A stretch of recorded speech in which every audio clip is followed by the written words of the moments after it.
Imagine um homem tão poderoso que ele era o imperador de todo o mundo conhecido. Esse foi Ciro, o rei da Pérsia. E imagine sendo poderoso assim, ele encontrar nos arquivos reais textos muito antigos de uma das nações dominadas, a terra do povo de Israel, e lá estar escrito o nome dele, que ele chegaria naquele dia e que ele era o escolhido de Deus para a restauração do povo de Israel. Eu imagino o choque que isso trouxe sobre esse homem. Essa história ela está no Antigo Testamento, em alguns lugares diferentes, conta pedaços dela, e nós hoje vamos ter a oportunidade de ver uma consequência direta das ações de Ciro num livro do Antigo Testamento chamado o livro de Esdras. Olá, seja bem-vindo, aqui nós estudamos a Bíblia e estamos aqui na nossa série Textos Antigos e agora vendo o livro de Esdras. Aqui nessa série eu estou apresentando para você uma introdução, e é apenas isso, uma introdução, para cada livro do Antigo Testamento. E estou ajudando você a ter mais conhecimento e mais curiosidade sobre essa parte, já que o nosso estudo do Novo Testamento ele vai demorar bastante tempo para ser concluído e a gente vai demorar então muito tempo para chegar no Antigo Testamento. Assim, toda essa série aqui eu vou apresentando a cada vídeo um livro inteiro e é isso, é uma apresentação, é uma introdução, não é o estudo detalhado, pormenorizado, capítulo por capítulo, verso por verso, como nós estamos fazendo no Novo Testamento. Convido você a orar junto comigo. Senhor nosso Deus, obrigado pelo livro de Esdras e obrigado por todo o conteúdo que tem para a gente nas Escrituras Sagradas. Obrigado, Senhor, porque há muito tempo o Senhor tem chamado pessoas para andarem contigo, Senhor. Obrigado porque o Senhor também nos chamou. Obrigado por essa oportunidade. Nos ensina, Senhor, em nome de Jesus. Amém. Vamos então prosseguir aqui com o nosso estudo de Esdras.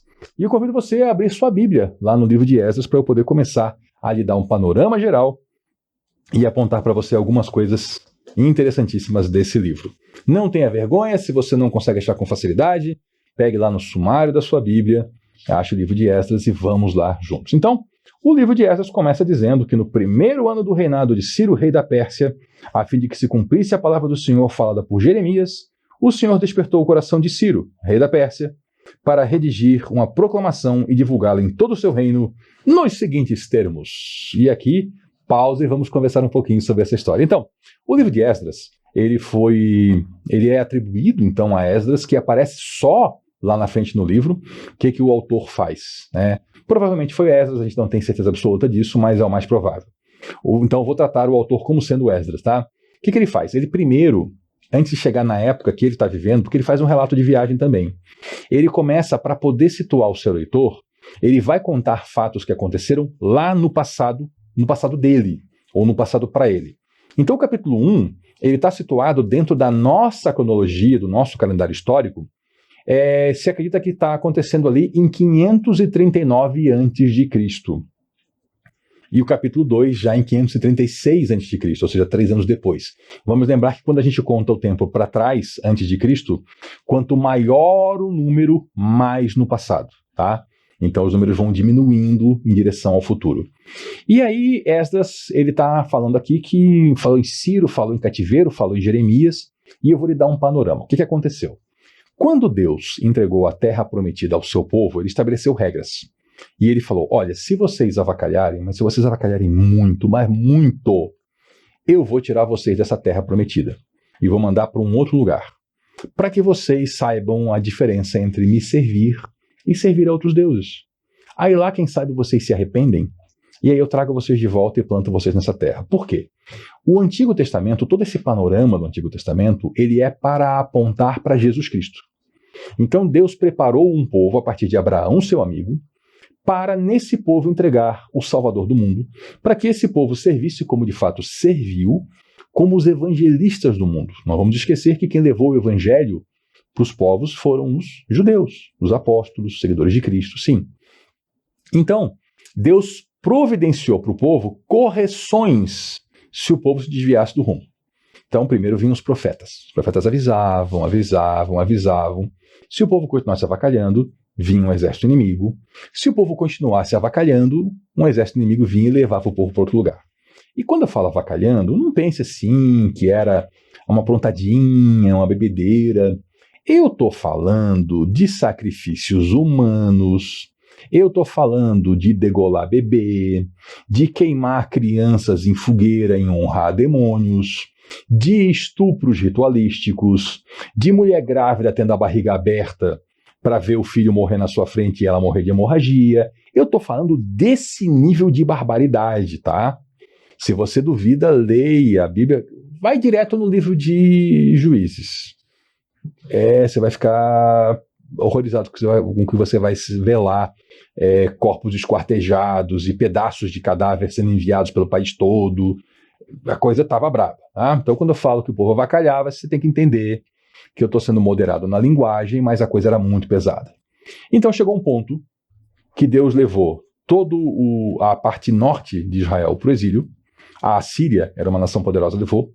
E aí sobrou a parte sul.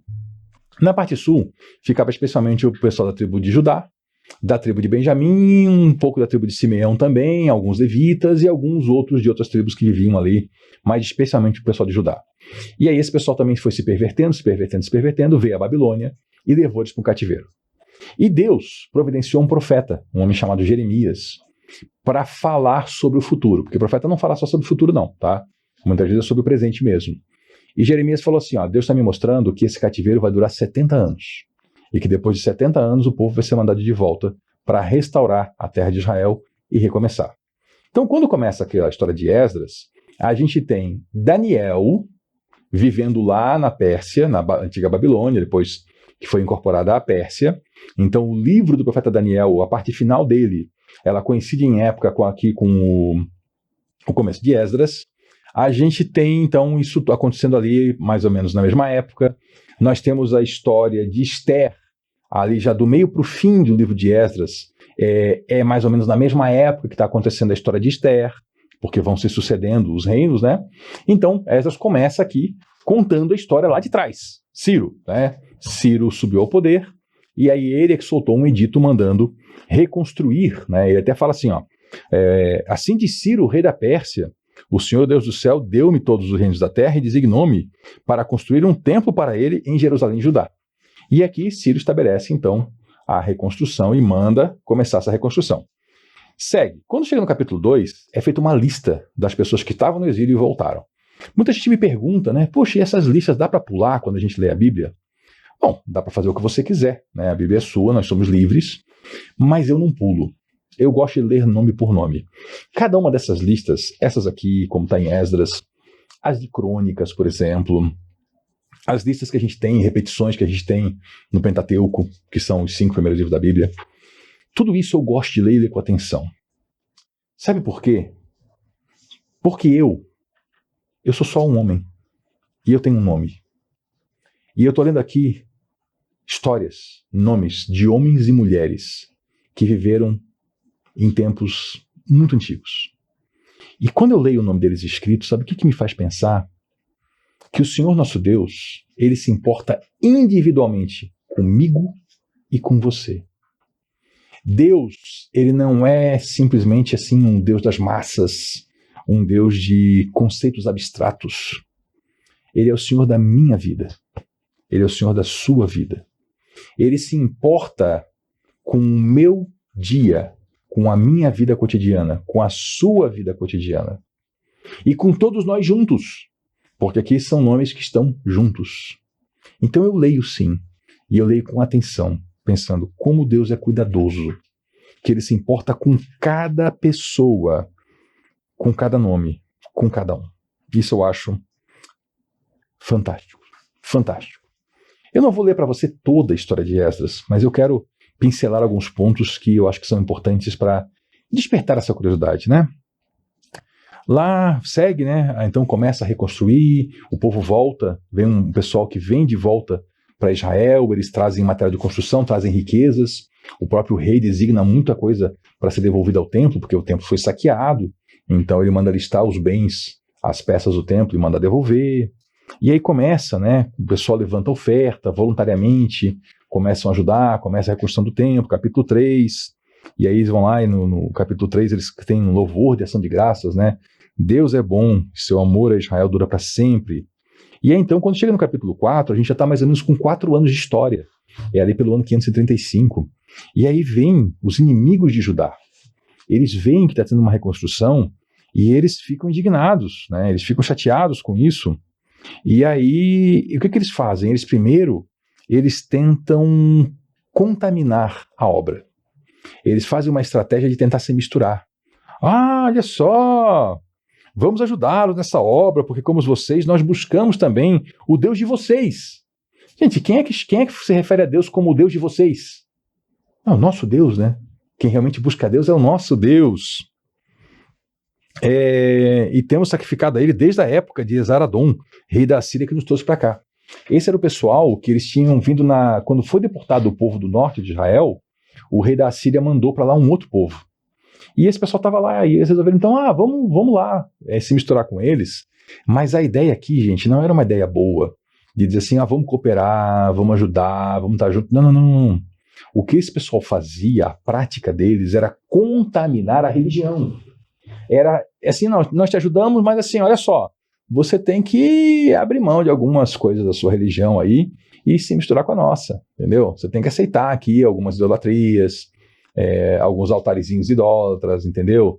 Você tem que aceitar algumas imagens que a gente adora, você tem que aceitar algumas doutrinas que não são santas, entendeu? Era nesse sentido. Só que aí tinha os chefes, né? Os chefes lá de Israel disseram assim, não compete a vocês a reconstrução do templo do nosso Deus. Somente nós o construiremos para o Senhor, o Deus de Israel, conforme Ciro, o rei da Pérsia, nos ordenou.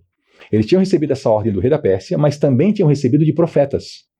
Não para que estrangeiros fossem edificar o templo. Não para que, quando eu falo estrangeiros, não era no sentido de uma pessoa simplesmente que ela nasceu ou mora no país. Era gente que não temia Deus. Então falando, não, esse serviço aqui é nosso. Só que aí o pessoal começou a desanimar, começou a ir lá, sabe, gente que vai lá e fala coisas assim que põe para baixo, começaram a fazer isso, essa guerrinha psicológica, e isso tudo foi durante todo o reinado do Ciro, e entrou no reinado de Dário, rei da Pérsia. No início do reinado de Xerxes, que também é conhecido como Assuero, tá, o mesmo, onde você lê em alguns lugares Assuero, é o mesmo rei Xerxes, tá? No princípio do reinado de Xerxes, eles foram lá e apresentaram uma acusação contra o povo de Israel. E aí nos dias de Artaxerxes, quer dizer, um outro rei ainda, o pessoal lá daquela região escreveu uma carta lá para o rei. Então veja assim, teve Ciro, depois teve Dário, depois teve Xerxes, depois teve Artaxerxes. Ou seja, já fazia muito tempo da ordem de Ciro para reconstruir o templo. E aí o pessoal foi lá e escreveu uma carta falando, olha, esse pessoal dessa cidade rebelde estão reconstruindo, e se o rei pesquisar vai descobrir que essa cidade aqui já foi uma cidade poderosa, e que se esse pessoal reconstruir, o rei vai perder todo o território nessa região aqui, desse lado do Eufrates, e aí esse pessoal aqui é malvado, o rei não pode deixar eles reconstruírem, eles são rebeldes, eles são terríveis. E aí o rei, ele mandou uma carta de volta, ele falou assim, olha, a carta que vocês mandaram para mim, ela foi traduzida ali na minha presença, porque ele era rei de muitos países, então cada lugar tinha sua língua e tinha tradutores lá. E ele falou, olha, eu mandei pesquisar e eu vi que essa cidade aí realmente, ela foi uma cidade poderosíssima, e que teve reis poderosíssimos, e que se esse pessoal se reconstruir, eles vão virar um reino separado do meu, e eu vou ter grande prejuízo com isso. Ordene agora a esses homens que parem a obra, e que não seja reconstruída enquanto eu não mandar. Aí foram lá, leram essa carta, lá em Israel, e aí forçaram os judeus a parar a obra. Forçaram por quê? Porque agora eles tinham autoridade do imperador do mundo, né? E com ele vinha o quê? Vinha força, vinha exército. E assim a obra foi interrompida e ficou parada até o segundo ano do reinado do Dário, rei da Pérsia, né? Então, uma interrupção longa, segue. Vamos começar o capítulo 5, olha aqui. O capítulo 5, ele já estamos lá em 525 a.C. e vai até 521. Então o livro começou em 539, nós já estamos em 521. Olha quantos anos já se passaram aqui, 18 anos de história, né? Muita coisa acontecendo. E aí, o profeta Ageu apareceu. Sabe o profeta Ageu? O livro do profeta Ageu é nessa época aqui. E o profeta Zacarias, sabe o livro de Zacarias? Nessa época aqui também. E eles começam, em nome de Deus, a incentivar o povo e a fortalecer o povo. E eles então começam a reconstruir o templo. E aí vem de novo alguém lá e fala assim, o que vocês estão fazendo aí? Só que, gente, já passou tempo, tá? Já são outras pessoas que vêm. E quem vem agora, já vem assim, mas quem são vocês que estão reconstruindo? Não tem uma ordem para não construir? Qual é a história de vocês? E aí, olha que interessante, a resposta que vem é assim, ó, nós somos servos do Deus Altíssimo. E lá atrás, o Deus Altíssimo deu uma ordem a Ciro, e Ciro mandou reconstruir. Tem uma carta de Ciro para mandar reconstruir, e ele inclusive bancou essa reconstrução. E nós estamos cumprindo a ordem dele. Aí esse pessoal escuta e manda uma carta para o imperador da época. Olha, eles estão dizendo assim, assim, assim, assim. E o imperador da época, que era Dário, ele vai pesquisar e descobre que é verdade. É verdade.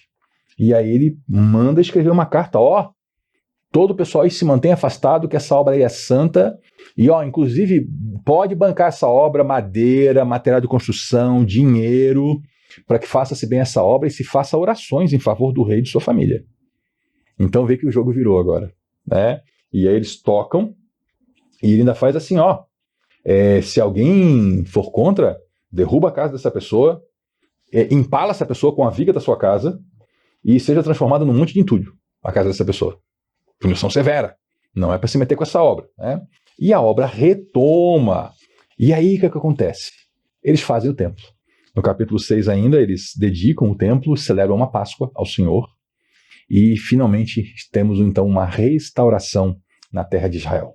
E isso tudo é muito interessante, porque esse ciclo de restauração, ele faz pensar muito na restauração humana, né? Na restauração individual, onde Deus ele traz para a gente a salvação, a gente recebe a palavra de Deus, recebe Cristo, e aí muitas vezes vem oposições, vem pessoas se colocando contra a sua mudança de vida, a minha mudança de vida. A gente só quer mudar de vida, a gente não quer se meter na vida de ninguém, a gente só quer fazer o caminho do bem, eu só quero me reunir com as pessoas que têm a mesma fé que eu, mas sempre tem alguém pronto para tirar uma pedra. Mas Deus é maior, e Ele vai prover meios para que a gente possa viver a nossa fé. É só a gente permanecer firme. E assim a gente vai indo, né? E quando a gente chega então no capítulo 7, aqui eu vou encerrando aqui a minha fala, eu vou concluindo sem ler todo o resto, mas a gente já está aqui mais ou menos em 458 a.C., e é nessa época que Esdras chega, já é no reinado de Artaxerxes, então é aqui que Esdras, que é o escritor, chega na história, e ele vai morar em Israel, faz a sua viagem para lá, e veja que ele está contando que primeiro teve uma restauração dos lugares. O templo foi reconstruído, a cidade foi reconstruída, né? Mas especialmente o templo. E agora ele vai para lá e ele vai trabalhar numa restauração espiritual, numa restauração dos corações, numa restauração das pessoas. Então, quando ele chega na cidade, tem mais uma lista de pessoas que voltaram, e acontece o que? Arrependimento. Tem uma hora que ele se põe diante do templo e ele começa a chorar, e ele começa a confessar os pecados dele e do povo dele. E outras pessoas começam a se juntar a ele e a chorar também, e a confessar também. E ali acontece uma grande, uma renovação espiritual, é todo um movimento novo que está acontecendo, de pessoas se voltando para Deus em arrependimento, em pranto, em reconhecimento de pecado, em humildade, em pedido de misericórdia, pedido de perdão. Esse é o grande foco do livro de Esdras. E é por isso que esse livro é tão importante para nós cristãos, que a gente sempre tem que olhar para o Antigo Testamento com aquele foco no Novo Testamento. Então, o importante não é a casa de pedra que foi feita, o importante é as pessoas que vão a essa casa terem uma atitude de arrependimento. O importante não é o lugar onde a gente se reúne, o importante é que ao a gente se reunir, a gente tem essa atitude de arrependimento, e essa atitude de mudança de vida, porque essas pessoas vão não só confessar, mas vão mudar de vida. Elas vão tomar atitudes concretas.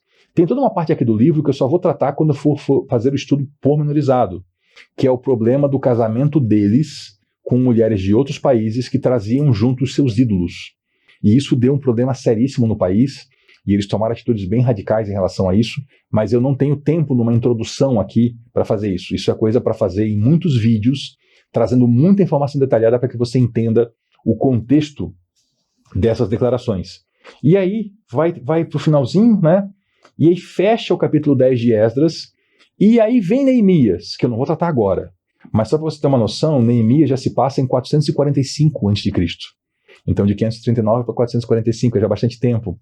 E é desse período aqui que surge todo aquele movimento de renovação espiritual em Israel, que vai fazer com que nunca mais, na história de Israel, o povo, em massa, se volte para adorar falsos deuses. É dessa renovação espiritual aqui que isso permanece em Israel para sempre.